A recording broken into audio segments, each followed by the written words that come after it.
फुरफुरी नगर की सुबह हमेशा की तरह मस्त थी। चाय वाले की दुकान से गर्मा गर्म चाय की खुशबू आ रही थी। और मोटू, हाँ, मोटू तो हमेशा की तरह समोसे पर टूट पड़ा था। मोटू ने खुशी से कहा, वाह, क्या समोसा है। जिंदगी का असली मजा तो इसी में है। पतलू ने सिर पकड़ लिया। मोटू, बस कर यार, दिन भर सिर्फ समोसे। मोटू हंसते हुए बोला, पतलू, तू नहीं समझेगा, समोसे में ही सुख है। तभी जॉन डे सिल्वा वहां से गुजरा और बोला, अरे मोटू, हमेशा खाता रहता है, कभी एक्सरसाइज भी कर लिया कर। मोटू ने जवाब दिया, मैं रोज समोसा उठाता हूँ, वही मेरी एक्सरसाइज है। सब लोग हंसने लगे।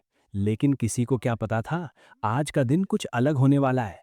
रात को मोटू पेट भरकर समोसे खाकर सो गया। और तभी उसे एक अजीब सपना आया। उसने देखा एक बड़ा सा दरवाजा जिस पर लिखा था यमलोक। मोटू घबरा गया। अरे बाप रे, मैं तो जिंदा हूं। तभी एक भारी आवाज गूंजी, मोटू शर्मा, तुम्हारा समय आ गया है।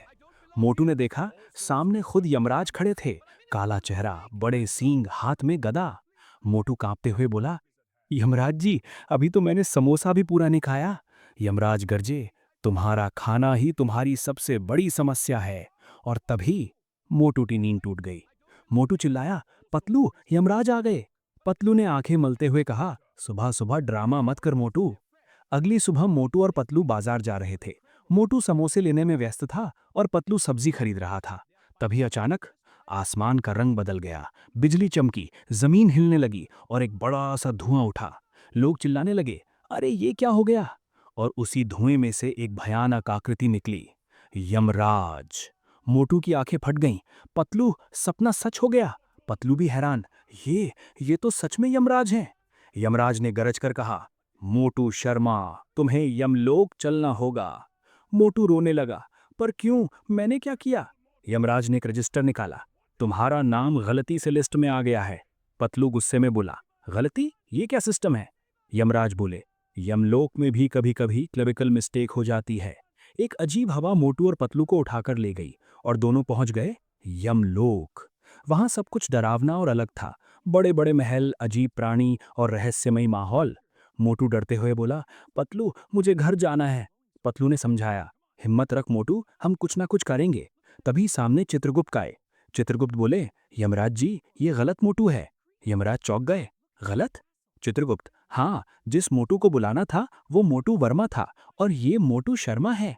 मोटू खुशी से चिल्लाया, तो मैं फ्री हूं। चित्रगुप्त बोले, रुको, अभी अभी भी एक समस्या है। यमराज ने मोटू को देखा और कहा, मोटू, तुम गलती से आए हो, लेकिन वापस जाने से पहले तुम्हें एक काम करना होगा। पतलू, कैसा काम। यमराज, यमलोक से खतरनाक राक्षस भाग गया है। उसका नाम है काल दानव। अगर वो धरती पर पहुंच गया तो सब कुछ तबाह कर देगा।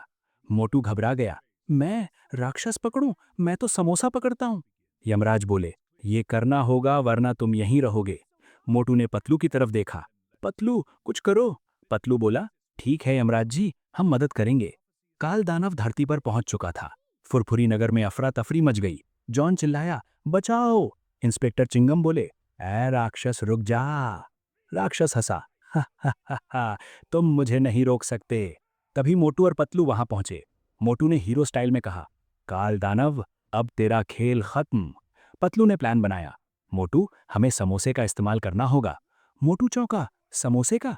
हाँ, राक्षस खाने का लालची है, हम उसे समोसे खिलाकर फंसाएंगे। मोटू दुखी, मेरे समोसे कुर्बान। फिर मोटू बोला, देश के लिए समोसे भी कुर्बान। मोटू ने समोसे का बड़ा ढेर लगाया। काल दानव की आंखें चमक उठीं। खाना। वो समोसे खाने लगा।